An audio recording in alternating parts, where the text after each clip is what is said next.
Wa ashabul mas'amah ma ashabul mas'amah. Nu kaduana golongan kiri nyaeta jalma anu narima catatan amalna ku panangan kiri, eta jalma anu bakal meunang kacilakaan. Nu katiluna wasabiquna sabiqun, golongan sabiquna sabiqun, nyaeta jalma-jalma anu haripeut kana amal-amal anu hade, kana sagala perbuatan amal anu hade teh tara talangke, sok haripeut sok tanginas. Teh wasabiquna sabiqun, gancang beriman, gancang ngalaksanakeun amal-amal diparentah ku Gusti Allah. Ulaikal muqarrabun fi jannatin naim, tah ari golongan as-sabiquna sabiqun teh jalma-jalma anu baris dideukeutkeun ka Gusti Allah, ditempatkeun dina surga anu pinuh ku kanikmatan. Sulatu minal awalin wa qalilun minal akhirin, tah golongan as-sabiquna sabiqun teh sebagian besar eta teh umat nabi-nabi anu kapungkur ti zaman Nabi Adam dugi ka Nabi Isa. Wa qalilun minal akhirin jeung saeutik ti golongan Nabi Muhammad, ti golongan generasi anu akhir. Ala sururi maudunah, golongan as-sabiqunal awalun teh ditempatkeun bakal dipasihan dipan-dipan anu didekor ku emas.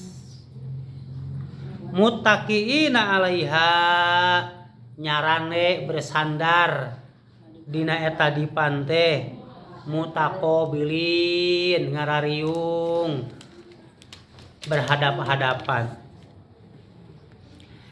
Yatufu alaihim wildanu muhalladun, kalawan diladeni ku muda-mudi,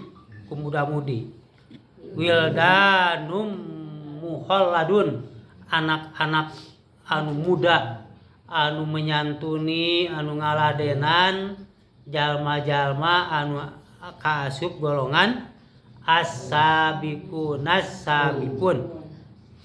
Bi aqwabi wa abariq wa qasim mimain, eta para pemuda anu jadi meladeni teh nyanak gelas, nyanak teko atau poci, nyanak cai ti sumber-sumber anu ngocor. La yusaddauna anha wa la yungzifun, eta teh anu henteu matak jadi leneng, anu teu matak jadi mabok, cai anu mawa seger. Wa faqihatin mimma yatahayyarun, kalawan eta para pemuda anu meladeni teh mawa buah-buahan anu geus meunang milih buah anu alus pikeun disanggakeun ka golongan as-sabiquna sabiqun. Walahmi thair mimma yastahun, jeung nya kitu deui mawa daging manuk anu dipikahoyong wa as-sabiquna sabiqun. Wa hurun in, oge di surga teh pikeun as-sabiquna sabiqun teh disayogikeun bidadari anu soca-socana teh kumaha cureleug. Wa hurun in, bidadari-bidadari anu socana cureleug. Ka amsalil lu'il maknun, seperti eta teh mutiara anu terpelihara. Mutiara anu terpelihara kan kinclong, jadi eta bidadari teh katinggalna teh nah kinclong. Jazaa'am bima kanu ya'malun, eta teh ganjaran pikeun jalma-jalma anu beramal, jalma-jalma anu beramal hade tanginas kana keyakinan kana tauhid teh tanginas kana ngalaksanakeun parentah Gusti Allah tara talangke. La yasmauna fiha lagwaw wala ta'sima. Di surga moal ngadenge suara-suara anu teu aya gunana jeung moal ngadenge suara-suara anu mengandung dosa. Illa qilang salama angin cariosan di surga teh ucapan salam, ucapan anu mawa kana kagenahan, ucapan anu mawa kana kasejahteraan, ucapan anu raos kana hate. Wa ashabul yamin jeung anu kaduana nyaeta golongan kanan, jalma-jalma anu ahli kana benar ngalaksanakeun kana kebenaran, narima kitabna oge ti beulah katuhu ku panangan katuhu. Fi sidrin mahdud aya dina deukeuteun tangkal bidara anu eueuh cucukan ya tangkal sidr. Jadi di surga oge bakal aya tangkal bidara, tangkal anu teu aya cucukan bidara. Nah nu di urang ayeuna sok aya daerah Arab sok dianggo obat bidara anggo obat. Di urang geus seueur di urang oge leres. Wa tolhin mangdud jeung di surga teh aya pisang anu turuyanana teh panjang tersusun sae. Wa tolhin mahdud wadillim mamdud jeung iuh-iuhan anu lebar anu lega. Wa ma'im maskub jeung di surga aya na cai anu terus ngalir. Wa faqihatin katsiroh jeung di surga teh rupa-rupa buah-buahan anu seueur. La maktuah teu aya pegatna. Buah-buahan terus buahan teu aya eureuna. Wala mamnuah jeung teu dicarek teu dilarang pikeun eta ngalakna pikeun mengkonsumsina eta pirang-pirang buah-buahan. Wa furusyim marfuah jeung geus disadiakeun kasur-kasur anu empuk, kasur-kasur anu kanel. Inna angsha'nahunna insya'a jeung sanyana kami nyiptakeun eta bidadari teh langsung diciptakeun. Jadi henteu dilahirkeun, langsung diciptakeun jol jadi bidadari anu ukuran muda. Faja'alnahunna abkaro ku kami dijadikeun eta bidadari teh parawan uroban atroba anu pinuh ku rasa empati simpati rasa cinta kalawan dedeganana teh rata atroba. Li ashabil yamin ta eta teh kanggo jalma-jalma golongan kanan, jalma-jalma anu beruntung. Sulatum minal awalin wa sulatum minal akhirin. Eta golongan kanan teh sebagian besar ti umat nabi-nabi anu kapungkur ti zaman Nabi Adam bikin ka Nabi Isa. Wa sulatum minal akhirin oge sebagian besar ti golongan umat Nabi Muhammad, umat anu terakhir. Shadaqallahul azim. Tasakitu tarjamah surat Al-Waqiah ti ayat 1 dugi ka ayat 40. Salajengna ku urang diperjelas. Ye salah sawios anu ku Gusti Allah diuningakeun ka urang ieu teh ilmu masa depan gitu. Jadi kajadian anu bakal datang anu teu acan terjadi ku Gusti Allah geus diuningakeun ka urang. Yen urang teh hirup di ieu dunya teh moal salawasna di dunia. Di dunia teh pana. Dunia teh bakal aya hancurna gitu. Manusia sadayana oge pana. Sadayana manusia bakal aya mautna. Tah ari sakabeh sasatoan mah geus paeh teh geus we moal di hirupan deui. Jadi sasatoan mah lamun paeh paling ketika bilatungan. Ta ari manusia mah sanggeusna maot teh tuluy dihirupan deui bakal balitungan. Sasatoan mah mung tepika bilatungan, ari manusia mah baris yang hareupan balitungan dihisab gitu.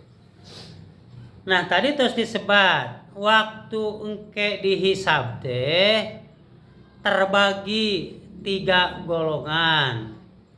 Golongan anu kahiji disebut as-sabiqunas sabiqun.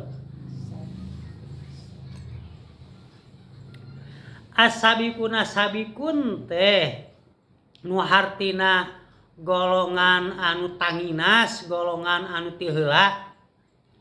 Lain hartina wungkul jalma-jalma di zaman Nabi Adam. Lain wungkul jalma-jalma anu babarengan jeung Nabi Muhammad. Tapi nu disebut as-sabiquna sabiqun teh jalma anu sok tanginas kana migawe parentah Gusti Allah. Contoh, lamun aya parentah salat, aya azan, geuwat laksanakeun salat gitu. Jadi saparantosna datang waktuna salat, lamun di masjid aya azan, lamun di bumi teu aya azan, tuluy sanggeusna datangna waktu salat segera laksanakeun salat di awal waktu. Tah sapertos kitu disebut as-sabiquna sabiqun. Diajak kana tauhid supaya ninggalkeun musyrik, geuwat kamusyrikan ditinggalkeun, geuwat berkeyakinan tauhid gitu, mempertuhankan Allah, mangeran ka Gusti Allah, ibadah ka Gusti Allah, muhid ka Gusti Allah hungkul. Naon bae kahadean dilaksanakeun tanginas teu talangke, ta eta teh as-sabiquna sabiqun. Jadi bisa teu urang asup kana golongan as-sabiquna sabiqun? Bisa. Pan tadi oge disebat sebagian banyak eta teh ti golongan umat-umat nabi-nabi nu kapungkur. Lamun tema aya 24 nabi eta ti Nabi Adam dugi ka Nabi Isa 24 nabi. Ta sebagian besar itu kumpulan ti 24 nabi gitu. Sebagian kecilnya ti umat Nabi Muhammad. Ari umat Nabi Muhammad kalabat urang. Tapi itu urang ge bisa berhak gitu jadi as-sabiqunas sabiqun. Eta teh jalma-jalma anu baris dideketkeun ka Gusti Allah. Jadi jalma-jalma anu paling dekat ka Gusti Allah. Nah, ieu tangtuna ieu perjuangan anu kudu hebat pisan. Ari hayang dugi ka makom as-sabiqunas sabiqun. Terus anu kadua golongan kanan ya, gitu. Golongan kanan ditandai ti waktu narima catatan amal. Pan catatan amal teh aya iliyin jeung sijin anu ditulis ku malaikat Raqib jeung Atid gitu. Nah aya tanda aya indikasi nah waktu narima kitab teh ku panangan kanan atawa memang eusina kitab oge kitab anu dipasihkeunana oge kitab iliyin.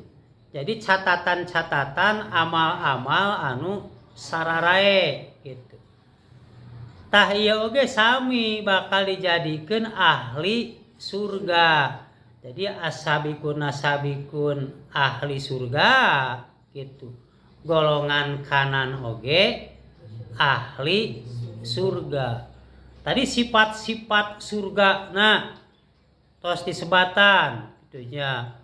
Di surga diladeni ku para muda gitunya. Anu tetap muda teu robah-robah teu jadi kolot. Jadi pan ari fisik muda mah katempona ge sok pika resepeun ai nuju muda mah. Jadi nu ngaladenina teh kitu orang-orang anu masih muda anu ngarora. Nah, di surga disadiakeun pirang-pirang buah-buahan. Gitu. Sagala buah-buahan aya. Aya tadi nu khusus disebutkeun. Di antawisna aya pisang. Ya, aya cau tah. Urang di dunia ayeuna sering nuang kana pisang teh kana cau teh. Di surga diayakeun deui, disayogikeun deui. Jeung pirang-pirang buah-buahan anu mungkin ku urang ayeuna di dunia tos pernah katempo, pernah kanikmati, jeung aya buah-buahan anu teu pernah diciptakeun di ieu dunia gitu. Nya kitu deui tuangeun-tuangeun seperti daging-daging disadiakeun contona teh sebat daging manuk. Nah gitu. Urang ayeuna jarang nuang daging manuk paling urang. Daging ayam, daging domba, daging sapi, daging mah tara, daging manuk mah jigana langka di daerah urang mah. Di surga disayogikeun pirang-pirang daging. Cai anu tetep ngalir, ngocor, jernih, segar. Disayogikeun deui oge tempat istirahat urang. Disadiakeun kasur-kasur anu empuk gitu. Nah, ieu teh hartina lambang-lambang nu geus dibejakeun ka urang yen ari surga teh eta teh kacida pisan pinuh ku kanikmatan gitu. Oge disadiakeun deui bidadari anu cureleuk bermata jeli. Nah, eta teh rupa-rupa hal anu ku Gusti Allah disebatan anu maksudna gitu. Yen kaayaan surga teh tempat anu kacida pinuh ku kanikmatan. Tah kumaha sangkan urang bisa jadi ahli surga? Boh nu disebat tadi golongan kanan, boh asabikun asabikun. Nah diperbuatna teh ku urang ayeuna di dunia gitu.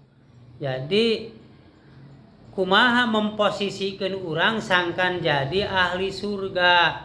Tah urang ayeuna di dunia kedah nanam, kedah melak kahadean. Jadi anu diperbuat ku urang teh akidah, tauhid sing bener-bener, ulah kacampuran ku musyrik, ibadah sing ikhlas, tiap-tiap peribadatan anu goer mahdoh, anu ku urang bisa dilaksanakeun, laksanakeun bangsaning salat, saum, ibadah haji, ibadah umroh urang mampu laksanakeun tah ulah hararese ulah lebar goer mahdoh naon wae pagawean urang nu hararade urang tolabul ilmi teh seperti datang ke pangaosan. Eta teh ibadah datang ke pangaosan teh.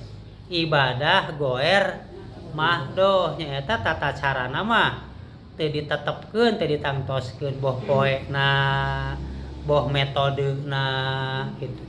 Urang aya metodena Al-Qur'an dibaca heula, teras ditarjamahkeun, teras diperjelas sehingga urang bisa menyimak penjelasanana, kabayangkeun kitu kahartos kapahami itu informasi-informasi tina Al-Qur'an gitu. Mana anu kudu dilaksanakeun, mana anu urang kudu dijauhan, anu kudu panyarek anu kudu dijauhan. Ta ieu diantawisna surat Al-Waqiah ieu isina kontena anu urang namanya dibahas ti ayat kahiji dugi ka ayat 40. Salajeng nama eta teh 40 sasama penjelasan golongan kiri. Ai golongan kiri teh golongan jalma-jalma anu ahli maksiat gitu. Dibere rezeki henteu tasakur binikmah.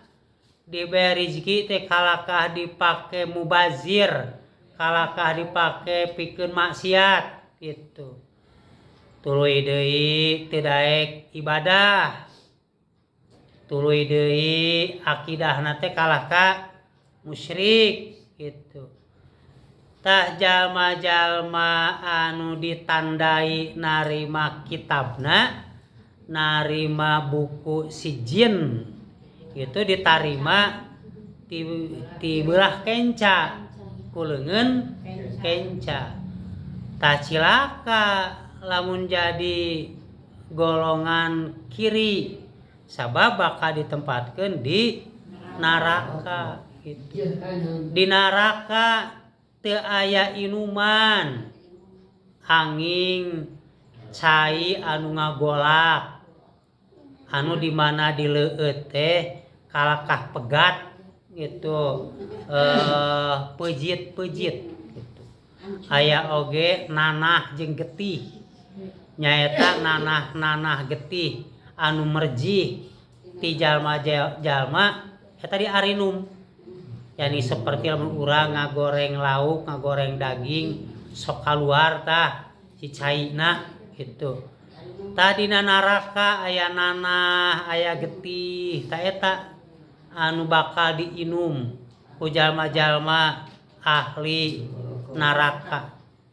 Teu aya tuangeun angin, aya oge tangkal zakum, tangkal anu berduri teu matak ngaleungitkeun lapar jeung nginum oge teu matak ngaleungitkeun haus gitu.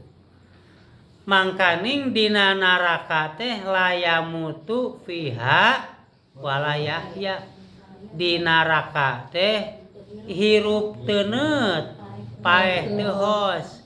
Jadi salalawasna jalma geus aya dina neraka tuluy we saneng-eneng dina neraka. Tah kulantaran kitu urang kudu ngajauhan penyebab-penyebab anu matak jadi diasupkeun ka neraka. Naon wae diantarana musyrik. Teh musyrik teh penyebab diasupkeunana ka neraka. Membunuh orang yang tidak bersalah gitu. Berzina gitu. Nah, segala pagawean seperti musyrik, membunuh, zina, lamun teu geuwat tobat tuluy ka bawa maut, maka baris jadi ahli neraka. Tah kitu, tah urang diantawisna sakitu nu tos dipelajari nembe di ayat hiji dugi ka ayat 40 surat Al-Waqiah.